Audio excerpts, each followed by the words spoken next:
বাদে অনেক চেয়ারম্যান স্থানীয় প্রতিনিধিরা এটা একটা সোনার ডিম মনে করে, এটা সোনার ডিম মনে করে। তারা বহু পয়সা ইনকাম করে নিয়ে গেছে, কাজের কাজ কিছু হয়নি। আমাদের ঘর বাড়ি সব নদীতে চলে গেছে, অল্প কিছু জায়গা ছিল সেখানে এখন বর্তমান রয়েছি, সেখানেও ভেঙে যাচ্ছে। তাহলে এখন আমরা কোথায় যাব? আমাদের তো আর জায়গা জমি নেই, আমরা কোথায় থাকবো? থাকার তো কোনো স্থায়ী নেই। পদ্মা রাস্তা গত রমজান মাসে ভেঙে এলাকা সব প্লাবিত হয়ে গিয়েছিল। সেই বাঁধটা দ্রুত হয়েছিল, হওয়ার পরে তার পাশে আরও 2টা জায়গায় ভয়াবহ ভাঙন দেখা দিয়েছে। যদি দ্রুত কাজ না করা হয় আবারও ভেঙে এলাকা প্লাবিত হওয়ার সম্ভাবনা আছে।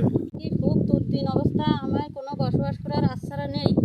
এখন আমি কি নিরুপায়, আমরা এখন কি করতে পারি? আমি কি কোনো বসত হচ্ছে না এ জায়গায়।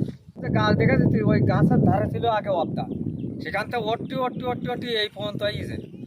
আর নতুন যে অবদা দিল তা অর্ধেকের বেশি ভেঙে চলে গেছে, আর এখন কোনো নিরাপত্তা নেই। প্রতি বছর বৃষ্টি বা কিছুদিন আগে দেখলেন যে নদী ভাঙনে এখানে আমাদের কি অবস্থা। এখানে বসবাস ছিল প্রায় 6,000 লোকের বসবাস এই গ্রামে।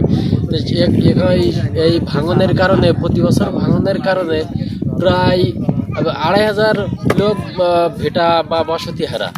এখন অল্প কিছু সংখ্যক লোক আছে বা এখানে আমাদের ঘের ব্যবসা আছে। প্রতি বছর আমাদের এই আতঙ্কে থাকা লাগে, প্রতি বছরই এই ভাঙনে আমরা বারবার ভিটামাটি হারাচ্ছি। এখন আমরা এর কাছে, আমরা উদ্যোতন কর্মকর্তার কাছে বা সরকারের কাছে আমরা আবেদন করছি যে এখানে একটা টেকসই ব্লকের বাজেট করলে আমরা নিশ্চিন্ত থাকতে পারবো আর কি।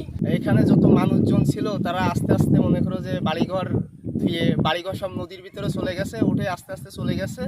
এখানে কোনো নিরাপত্তা নাই, আর রাতে ঘুম আসে না, তাদের খাওয়া দাওয়াও হয় না মনে হয় মাঝে সাঝে।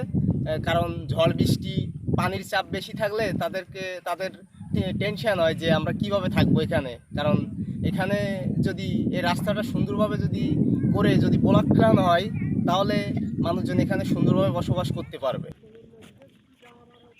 কোনটা কই?